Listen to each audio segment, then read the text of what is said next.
Dr. Embenga. Wanted to check in with you. Because of our Klingon visitor? Coming up, an infamous Klingon War General's visit aboard the Enterprise opens up deep wounds for Dr. Embenga and Nurse Chapel. Don't let hate ruin your soul. You gave the order! Anyone not a Klingon soldier is the enemy. Can the two keep their simmering animosity towards the now Federation ambassador under control? Get your hands off!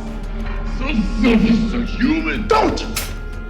Or will their ill will lead to disaster? All this and more. Coming up on the Strange New Worlds edition of Energize.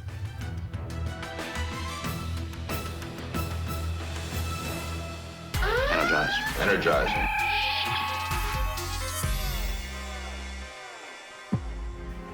We're boldly going into the uncharted regions of the Star Trek universe before Captain Kirk. You're listening to Energize, a Star Trek Strange New Worlds podcast, your source for in-depth analysis, colorful debate, and exciting discussions about the new adventures of Captain Pike and the Enterprise crew. I'm your host, Anthony McLemore. And I'm Steve Truitt. This week, Dr. Embenga and Nurse Chapel's world is turned upside down when they come face to face with a Klingon defector who was once hell-bent on killing them. Shocking secrets and a mind-blowing revelation makes this week's episode totally awesome. Here's a Warp Speed recap of Season 2, Episode 8 of Strange New Worlds, Under the Cloak of War. Dr. Embenga. Chris, Wanted to check in with you. because of our Klingon visitor? I know you and Chapel were both stationed on Chagall, where Rob earned his reputation. There's a chance Ambassador has genuinely reformed. No, he's pretending. I have a proposal. If the two of us, direct enemies on the battlefield, can find a way to work together, that would be a powerful message. So you want to be my friend? Number one. We need to get Ra off this ship.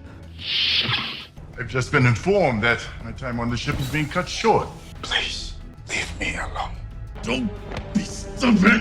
You said, get your hands off! So selfish, so human! Don't! What are you saying? I told you I didn't start the fight, but I'm glad he's dead.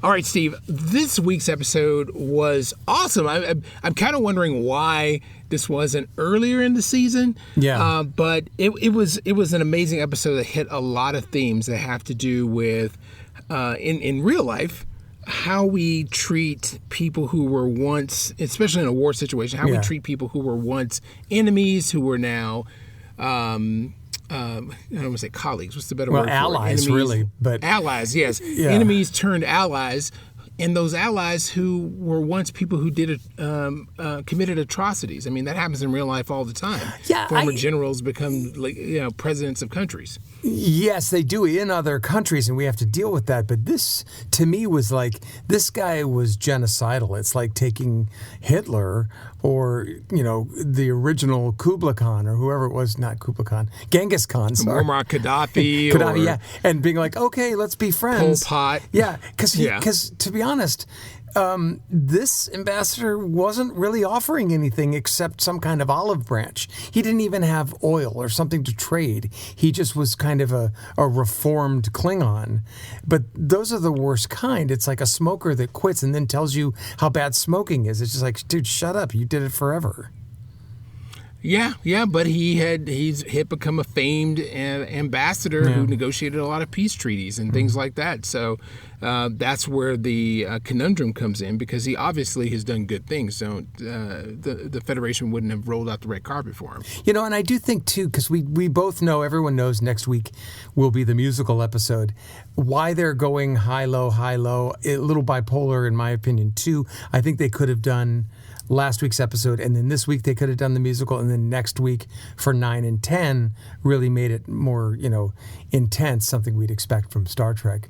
But as they did in season 1. Yes. Is exactly what they did. Exactly they did right. the Gorn episode and rolled right into quality of mercy. Yeah, exactly. And that was after that silly Dr. Embenga fantasy thing, whatever that he did, where he was in some kind of, whatever. They threw that in there, but in episode 7. So yeah, it's maybe they're just testing out the waters to see. Who knows? Captain's log, stardate 1875.4. The Enterprise has arrived at the Prospero system for a rendezvous with the Kelsey May in order to pick up a special visitor. So this week's episode starts with the Enterprise playing host to a famous Klingon ambassador who recently negotiated a ceasefire agreement between 3 planets in the system that has been under Federation jurisdiction since the Klingon War. And this was a great episode in the sense that we get a chance to have flashbacks to the Klingon War as it pertains to Dr. Embenga and Nurse Chapel, because we already got hints of this in episode 1 when they went kamikaze and started kicking everyone's ass after they took a compound. Yeah, and they took the adrenaline and they're like, are you sure you want to do this again? I love that. It's shades of Marvel movies when Black Widow and Hawkeye are like, hey, you remember Budapest? It's like they've got this history, and these two do too, and we were wondering we knew we were going to see it. We knew that Embenga was an ass kicker, but we absolutely and so I'm glad they're paying it off. Yeah, and they will, and they always do. That's what I love about especially Strange New Worlds. They always pay it off. Yeah. Enterprise has been tasked with transporting the ambassador to Starbase 12. Our orders are to make him feel welcome. However, our esteemed guest is a Klingon. But there's a catch with this guy. And the catch is that he was an infamous Klingon general known as the Butcher of Jagal. Yeah. And there was this conflict on this particular planet that the Federation and the Klingons were having a really bloody battle. Yeah. And this is where Embenga and Nurse Chapel served in the field hospital on the front lines. This is where they first met. And it's kind of like a Vietnam story, except Chapel, instead of being dropped off by a Huey in 1968, she's dropped off by a shuttlecraft and literally dropped right into the middle of this MASH type set or scene where it's like, incoming wounded. And it really reminded me a lot of MASH for anybody who watched MASH. The choppers are coming in, that's wounded, it's triage, it's surgery, meatball surgery. And they're like, and Clint Howard is there to welcome her, which is like, I love seeing Clint Howard because I think this is like his 3rd or 4th time appearing on a different Star Trek series, including the original series. So I'm like, oh, there's Clint Howard. Yeah, that was pretty cool. Yeah. But he's like, good luck, you'll figure out the rest. And she's just like, Jesus, I gotta oh my God. And it was literally trial by fire. And it was, things are exploding all around her and boom, there she is. Yeah, who's the chief nurse? You are. Yeah, you are. Yeah, very Vietnam. Very much so, very much so. And like I said before, this was a good payoff to seeing what Nurse Chapel and Dr. Embenga experienced in the Klingon War, because it's been referenced so many times. I was just brought in immediately. I was already hyped for it because, like you said, this was this field hospital was like under fire. Yeah. They had a defense grid, and every time wounded came in, they were beamed in, and you would hear the announcement, incoming, right. Yeah. It was radar, and so it felt choppers. real. Yeah, it absolutely did. And it just, not for one second did I feel that it wasn't real, even though it was sci-fi and there was phasers being blasted. It was so well done. The director, someone I hadn't heard of before, and the writer was kind of new too. This reminded me very much of a Ronald D. Moore type of script. It was really tight. It was really dark.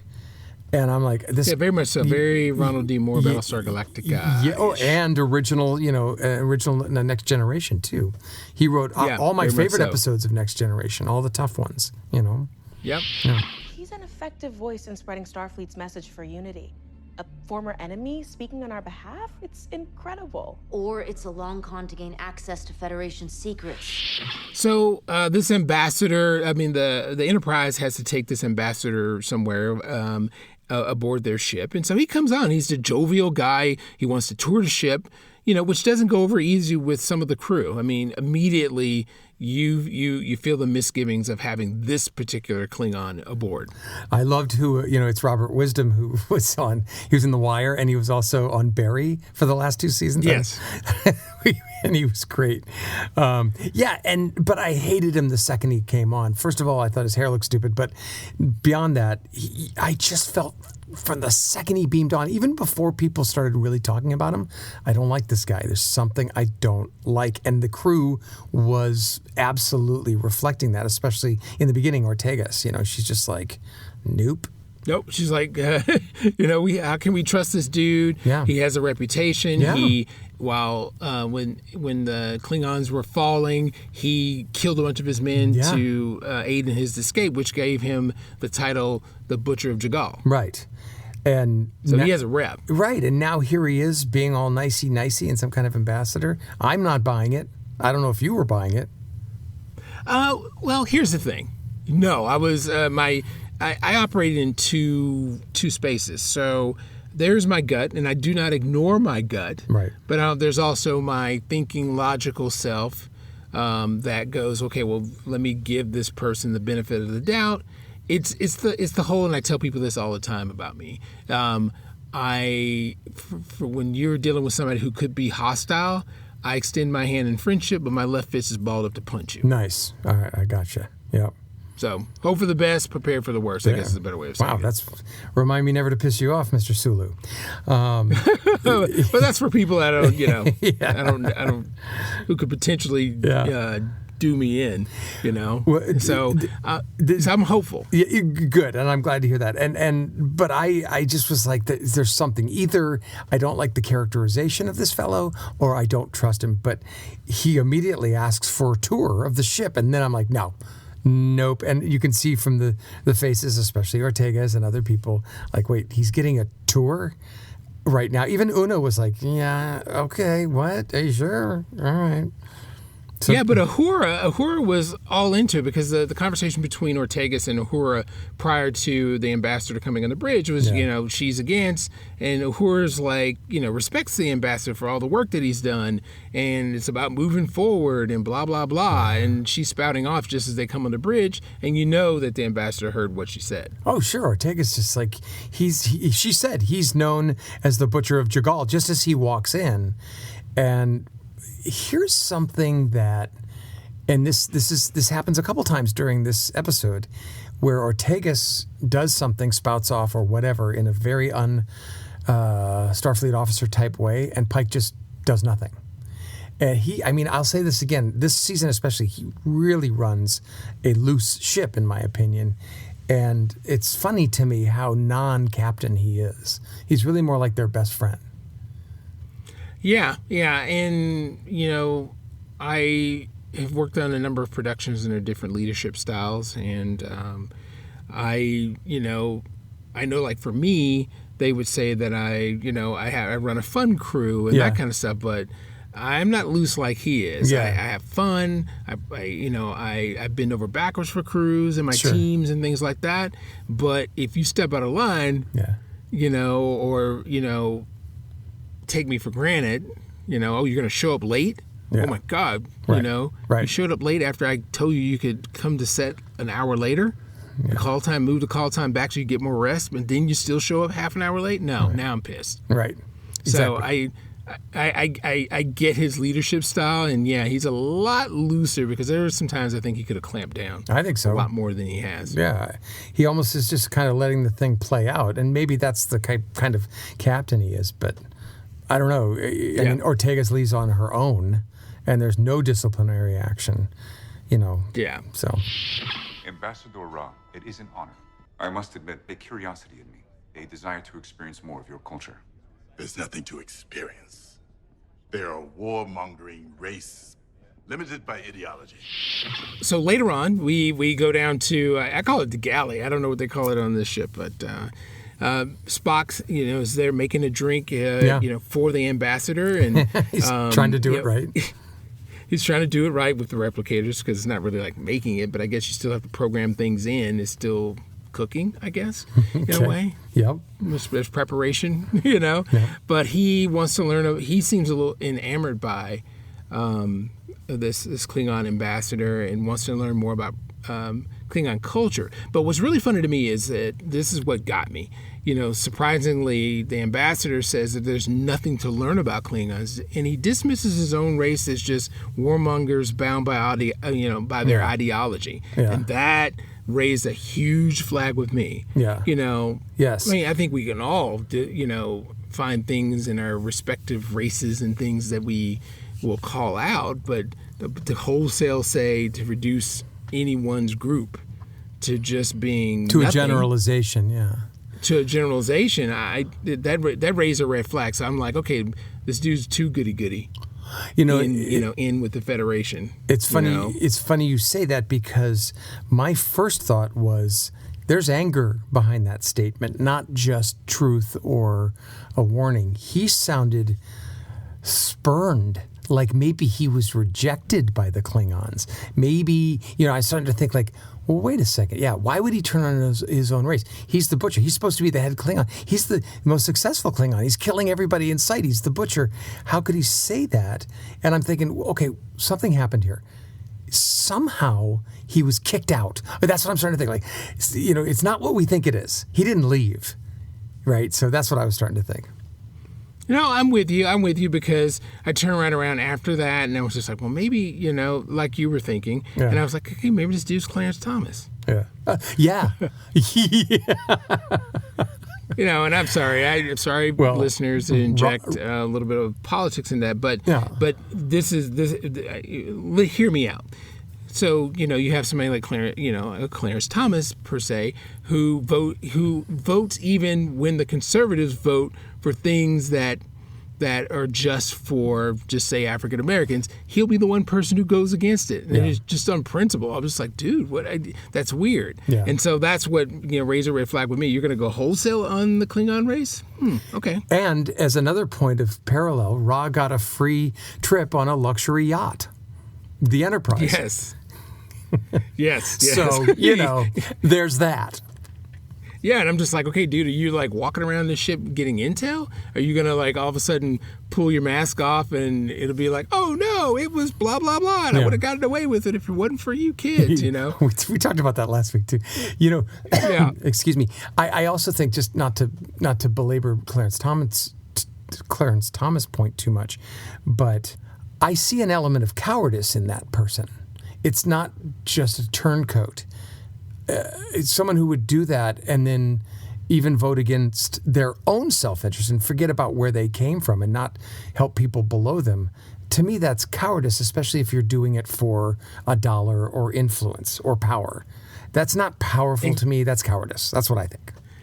Exactly. And so that's why I was suspicious at that point, because that just really raised a red flag with me. Yeah. And, Ra kind of backs it up. Ambassador Ra says, his distaste for the past, colors his words. Right. Yeah. And the first thing I could hear was Captain Kirk, don't believe him. Yep. Don't trust him. Yes. The Klingon bastards killed my son.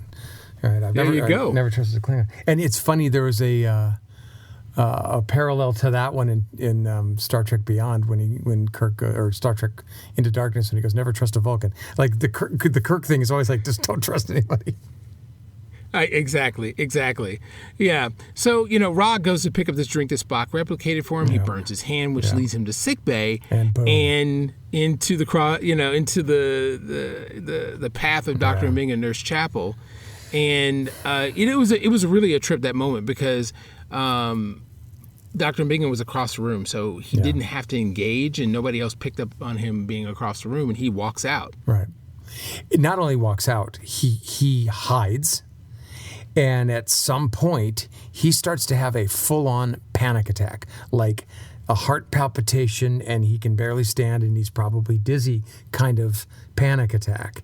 And we obviously know why. We know he was a fighter at some point. We know about their history. We saw him in the flashback. But this is serious. This is like he could be having a heart attack. Yeah, and I thought this was great, because I was like, dang, what, now I'm like, my interest is piqued even more, because I want to figure out exactly, what the connection is between the two of them. Was it direct? Yeah. Did they actually fight? No. Was it indirect, and he's just this butcher that, killed a lot of people that he, ended up having to stitch back together? Was that it, or was it much, much deeper? So I'm like, okay, I'm ready to see how this plays out. The other thing I love about, first of all, the actor Babs, who plays Embenga, and Embenga himself, is the level of calmness and serenity that he brings to this character. He rarely speaks above a whisper, and yet we know that he's got a violent, kick-ass past. We don't know what it is, but he's the kind of gentle guy who could tear you apart with his pinky, but he doesn't do it. He's a man of medicine now. Exactly. And to me, that's what's bugging at me. It's like there's something there that he's trying to keep down, right? Exactly.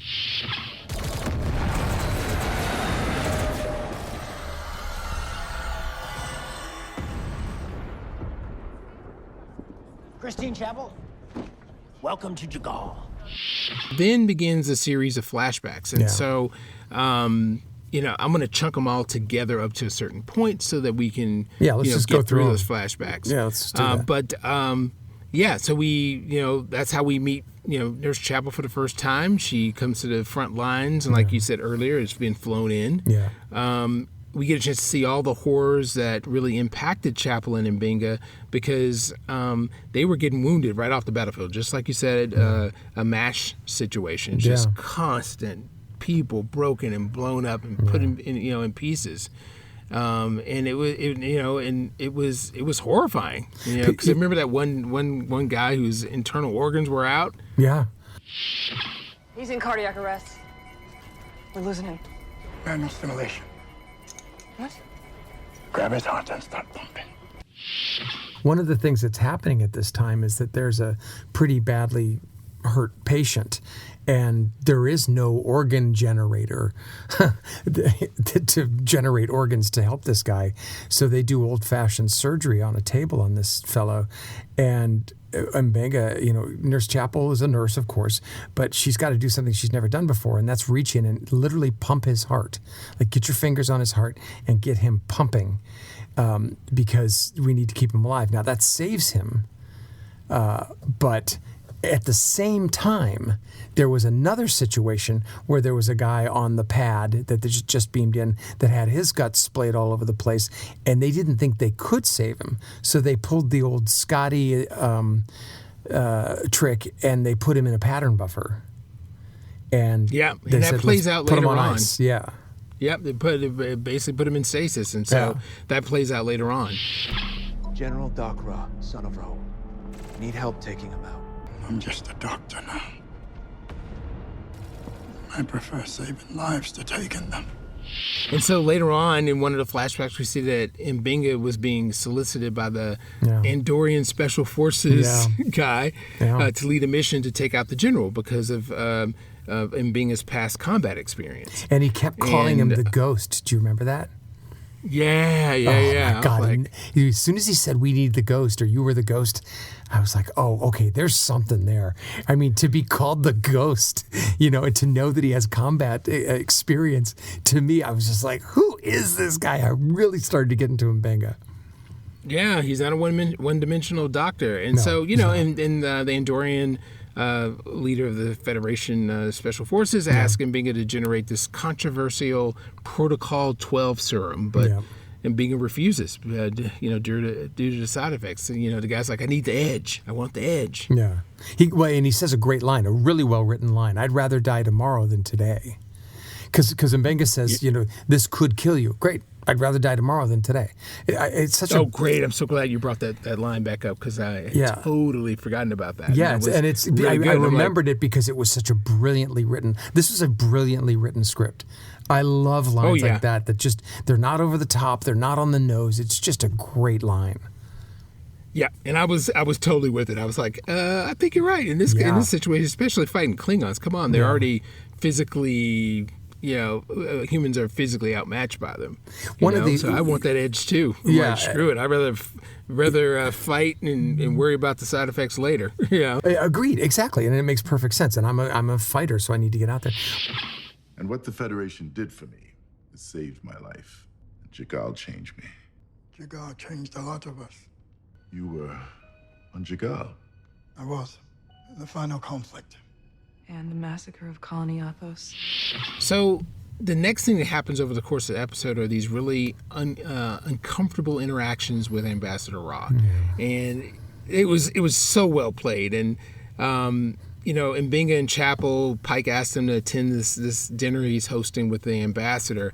And you know exactly what this was reminiscent of. Oh, it's from Star Trek VI, right? From Undiscovered Country. It's like, we've got to go hang out with Christopher Plummer. To be or not to be. Yep, exactly. It is better in its original Klingon. I love it when they say that. Yeah, that's hilarious. And so there's these exchanges that go back and forth. Ra asks if Embenga was on the front lines at Jagal, and he acknowledges that he was there for the final conflict. Chapel indicates that she was there for the massacre at the outpost, and you can just feel the tension. Exactly. It suddenly just gets really icy. And again, I feel that these actors are not just people on Star Trek. They're actors. They're very good. I think the direction was good here. You could just feel the chill in the room. And kudos to Ra, played by Robert Wisdom, who just dropped his shoulders, and you could just see that he was outnumbered. And it was great. It was really tense. Yeah, and he insists, his ideals had changed after the conflict. And so that brings you back. It's like, well, can a person who did such evil change? And maybe they can. Maybe they come to terms with the horrors that and atrocities that they committed, and go completely the opposite way. Because think about it, Embenga clearly was a master soldier, he was the kicked ghost. ass, and his pendulum completely swung the other way, and he's all about medicine and helping people. So there's some parallels here. Okay, I'll give you that, but Embenga is not from a warrior race.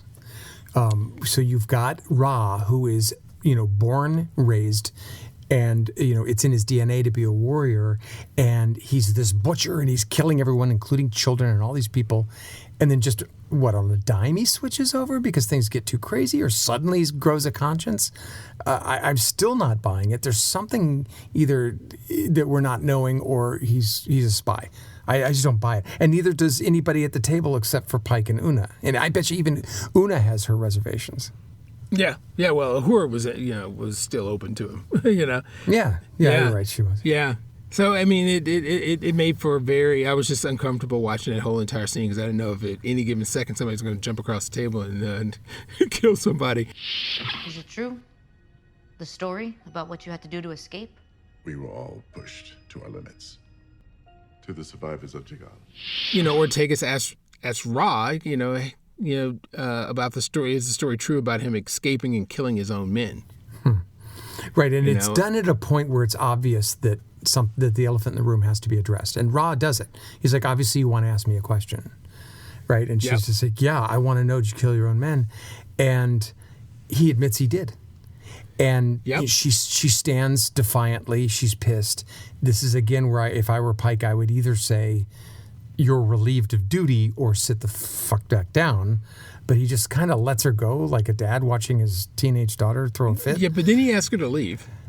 Yeah, but it wasn't in a disciplinary way, which you would think it would be for Starfleet, especially with an ambassador on board.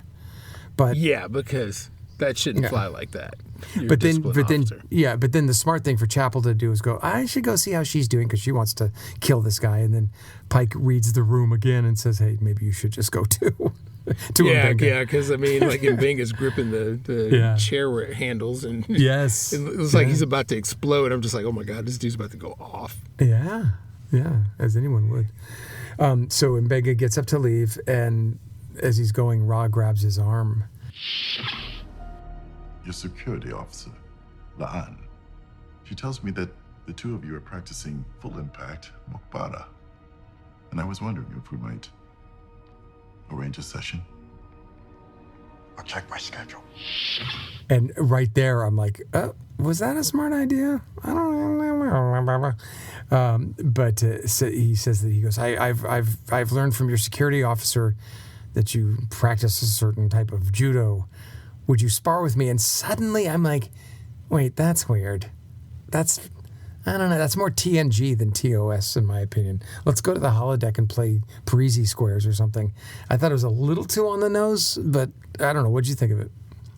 I was just like, what the hell? Yeah. This dude's, then I'm starting to think, I'm like, okay, is there some kind of beef and this ambassador's going to kill him? Is this a Kodo situation in reverse? Yeah. From the original series? Yes. So why? So why is he doing that? Why Embenga? Why is he grabbing him? The man who doesn't even want to be there. And he asks about the doctor who he hasn't even seen. So, naturally that leads to a Matrix-style sparring event. Yeah, it was a great scene. I loved it because I just didn't know what the hell was going to happen. I was just like, okay, I'm ready to see how this plays out. But it was another equally intense scene. And so these two are going back and forth talking as they're fighting. I have a proposal. If the two of us, direct enemies on the battlefield, can find a way to work together, that would be a powerful message. So you want to be my friend? We don't need to be friends, just allies. I think it wasn't enough for me. I wanted to see them hurt each other more. I don't think they hurt each other enough. I mean, Ra gets in a good couple of, good twists and knocks Embenga on his back, but he doesn't really do anything.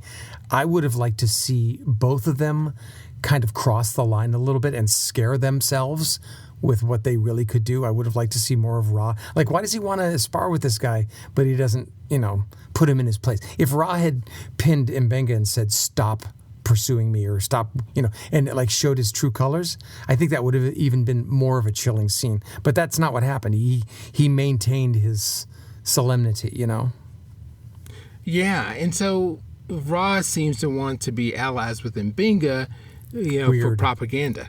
Weird. Two people who fought against each other in the war are now pushing for peace. And so he's got a motive. So that was his motive. Yeah. Yeah, it's public relations. Yeah. Look, here's a guy that I severely, damaged mentally from this war, and we're shaking hands. Yeah, I get the motive. But then conversely, I would have liked to see Embenga pin Ra and maybe almost kill him, and stop almost at the end, and have Ra just sit there and go, if that's what you wish to do, like to just prove that he's chill. They just didn't take it far enough for me. I know you liked it. It wasn't enough for me. I wanted more. No, again, I can understand. I mean, we always yearn for more, but I definitely saw what the purpose of this was this ambassador has a plan. He wants more PR stuff, and remember, he's a famous ambassador, so why not join forces with a rival? Did you really kill your own men? Yes. Killed my own men because I was appalled by those atrocities. And then Embenga asks this question. He wants to know if he killed his own men. I'm just like, oh my God, we're picking the scabs. Same here. question, right? Yeah. Yeah. And Ra gives the standard answer. I was appalled by the atrocities, and I'm thinking, why would he ask that? He already knows that. I think he wants to look into his eyes and say, tell me you did it. Like, I want to see that you can own that you actually did this to your own people, and talk smack about him. Like, I want to see what kind of man you are. He's measuring him up, I think. Oh yeah, absolutely. I'm just seeing, I'm just really paying attention, trying to pick up on any clues about the gamesmanship that's going on here. Yeah. And so, we once again, Embenga is, taking a sonic shower and is having another panic attack. And then that launches us into another flashback where he finds out, Embenga finds out that the special ops mission failed, and all the patients he literally brought back from life are now dead. Yeah, including the kid that they pumped his heart to save his life. There's a really great scene where he got patched up, and he says, "I'm going back." This kid that they saved. And Embenga's like, you don't have to. I can put you on medical leave. He's like, no, Dad. No, doctor. I'm a soldier. I'm going to go. And, of course, he shows up on a slab. He comes back dead. It's heartbreaking. Yeah, and, that made it really real. I mean, this kind of stuff goes on in war. Yeah. People make these decisions, and some people go I'm nobly going to go back in. And you're like, I don't think so, dude. You're already limping. I don't think you should go back in. But they do it anyway. Well, I'm a soldier. That's what I'm here for, right? And we saw, I was a huge fan of MASH when I was a kid, and there were plenty of episodes like that where they bring kids in, they patch them up, and they're like, I got to go back, and they come back dead. It's just, those are the best episodes of that show. I think they were channeling that a little bit, maybe. Oh yeah, I definitely. And I was a kid that grew up watching MASH as well. Yeah. So I get the parallels. Number one, what's this? A course through the Chantico Nebula gets us to Starbase 12 by tomorrow. Chantico. We need to get Ra off this ship.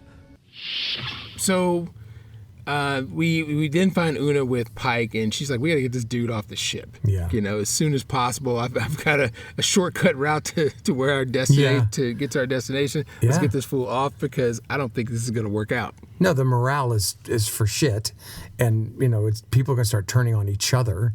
We can't have that.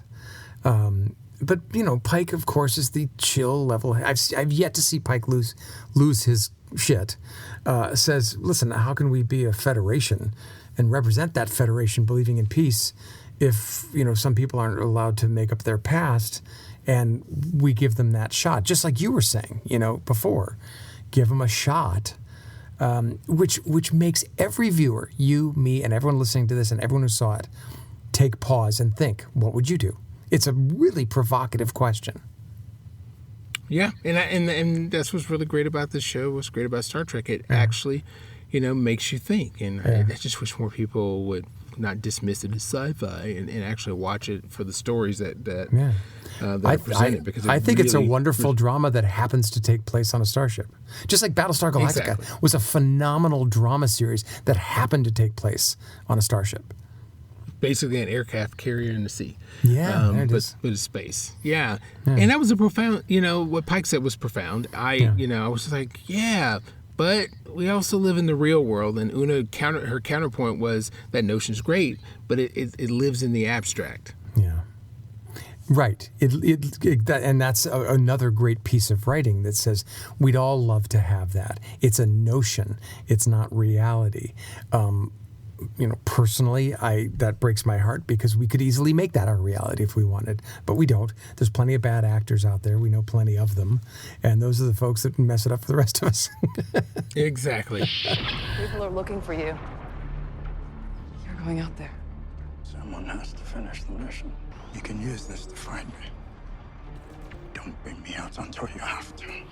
And so then, we have one more flashback, and it's Embenga. He's suiting up. Yeah. He decides to take up the mantle of the Andorian leader for the special ops, and he's going to go in using Protocol 12. And it was really a trip to me, because he gives Nurse Chapel some too, and it's like, here, just in case the field hospital collapses, is breached by Klingons, use this. Which does tell us that she did use it, even though we don't see it, because she had used it before. Because when they said that in episode 1, hey, are you sure you want to do this again? And they both did it, and it seemed like she had done it before too. So obviously she had some of her own stuff to deal with. Yep. And then things get totally crazy. So Rob visits Embenga in sickbay again to appeal to him. Hey, man, let's work together. I've been informed that my time on the ship is being cut short. We don't have as much time as I had hoped to get to know one another. I'm okay with that. I don't need to know any more than I already do. Yeah. You and I, we could be poster people for the Federation, making peace around the globe. Yeah. I mean, the universe. Yeah, and this leads to a twist. So Embenga loses it and calls Ambassador Ra out for the order he gave during the war. Kill anybody not a Klingon soldier as an enemy, which included women and children. Yeah, a couple things here. During the earlier fight, Embenga had asked the ambassador who fought the hardest, which Klingon that you killed fought the hardest, and he named a guy. And now we're back in that moment. Number one, Embenga keeps calmly asking, please leave me alone. Please leave. I'm warning you now. I don't want you here. You have been in that situation, Anthony, where you're about to lose your shit and you warn someone. Mm-hmm. I have been in that situation. I'm telling you now, I'm remaining calm, but I will lose it if you keep pushing me.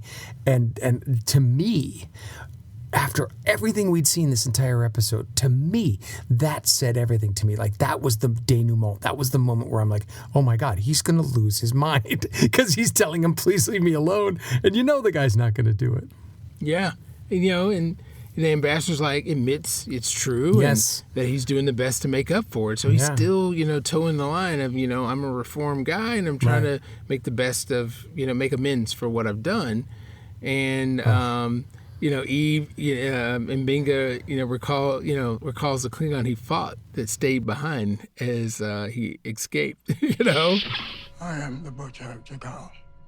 All of this time you said nothing. You let me take credit. Because unlike you, I am ashamed of that night. I am ashamed of my cowardice. Here's the twist, right? So he asks again, who fought the hardest?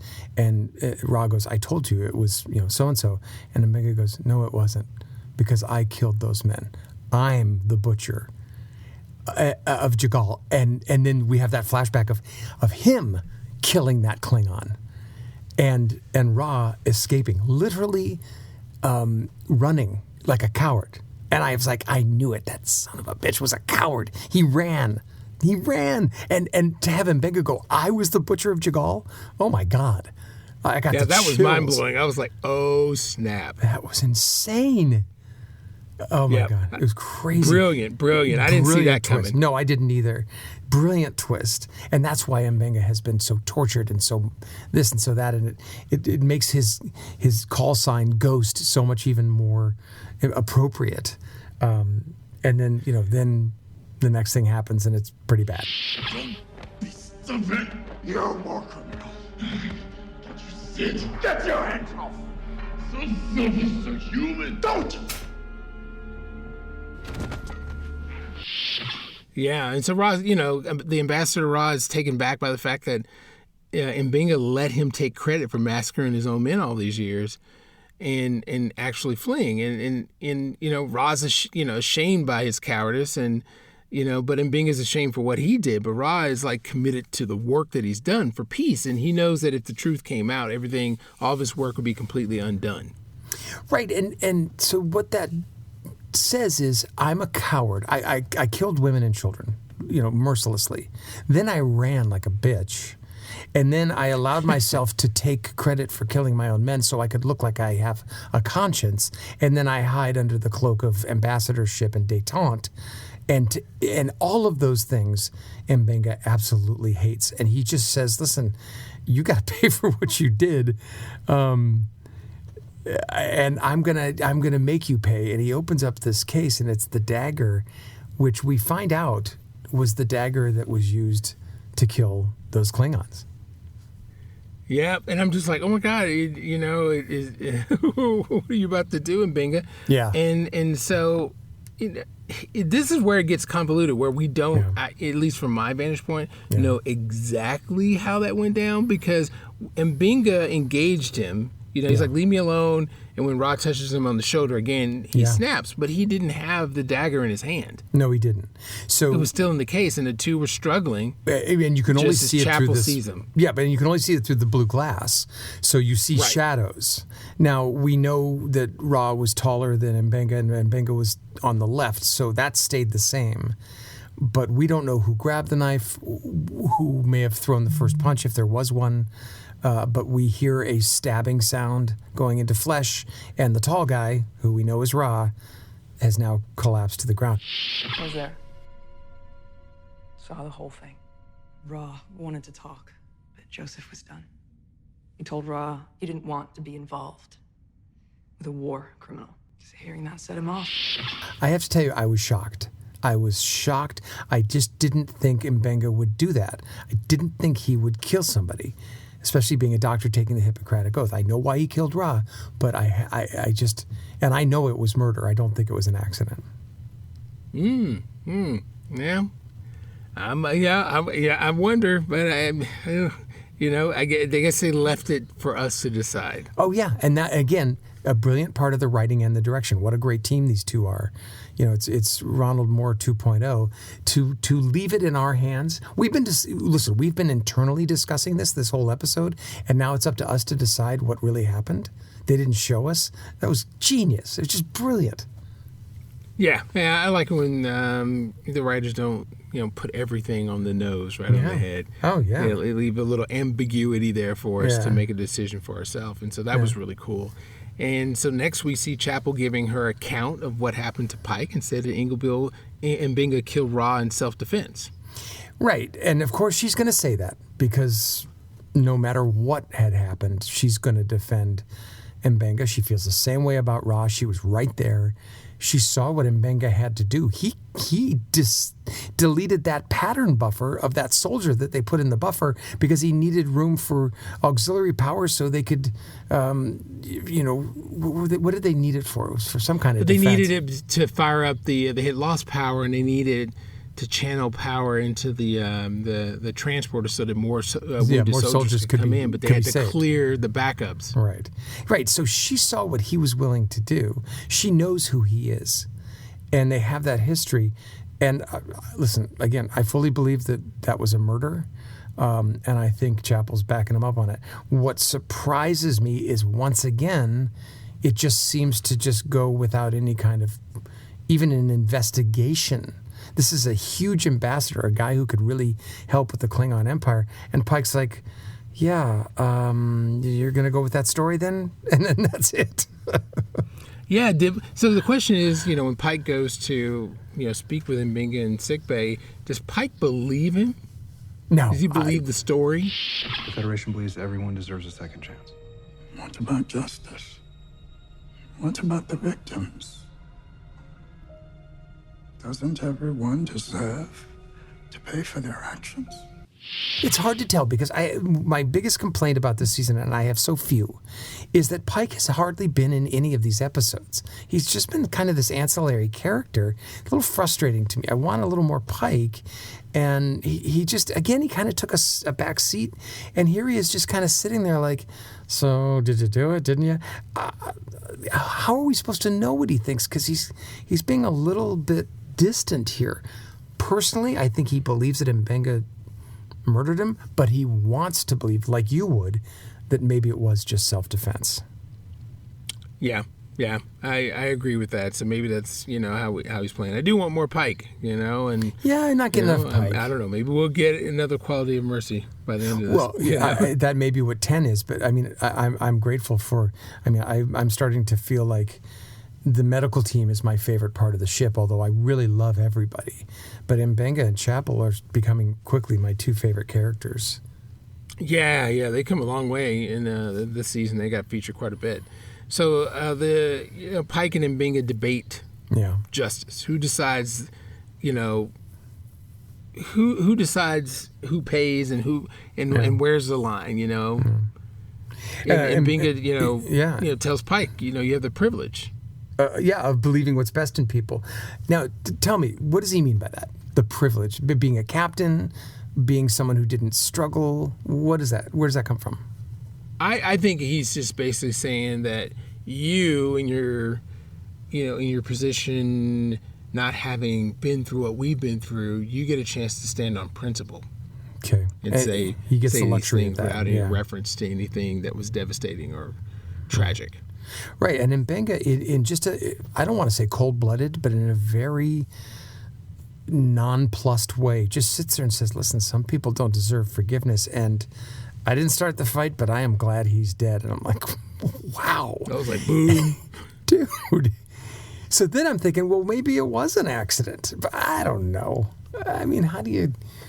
we may never know, or... next season, they'll bring it up again somehow. I don't think they should drop this story because I just don't think he should get off scot-free. And next week, they're doing a damn musical. So, unless it's Jailhouse Rock, we're not going to revisit this one this season. Yeah. So, we'll see how it plays out. They've already been greenlit for season 3, so we know there's more to come. So... yeah. Very, very, very interesting episode. I loved it. I loved it. It was a nice, gritty episode. And like I said, I mean, every episode should be gritty, but there's been a little far in between this season, and it was refreshing to get something that challenged me mentally. I agree, and this was also back to one, pure Star Trek, because it's just so provocative in a good way, really makes you question things, and two, it was the Ronald D. Moore type of Star Trek, which has always been my favorite, and so I would consider this. I don't know if it's my favorite because I really loved episode 3 when Kirk and La'an went back in time, but I think this is probably the most perfect episode they've done so far. It's just phenomenal. Oh, yeah. Yeah, bravo. Yep, So, good job. Yeah. Yeah. So really quick, just my favorite moment. I think I have so many. I just want to say my favorite thing about this episode is the writing. I think it was crisp. I think it was intelligent. It's the writing that we fans deserve. And so just kudos to the whole staff. But the writing was brilliant. Yep. And, performance-wise, I mean, Embenga, that was just brilliant. And there's Chapel, because I felt every scene that they were in, I felt it, and that kept me sitting in my seat because I was just waiting to see how this was going to play out. And I loved the flashbacks. That was a great way of, giving us some more good backstory on these characters that we're starting to love more and more. Agreed. Well, that concludes this episode of Energize, a Star Trek Strange New Worlds podcast. Hey, if you want to check out what we're doing online, go to our website. That's www.energizepodcasts.com.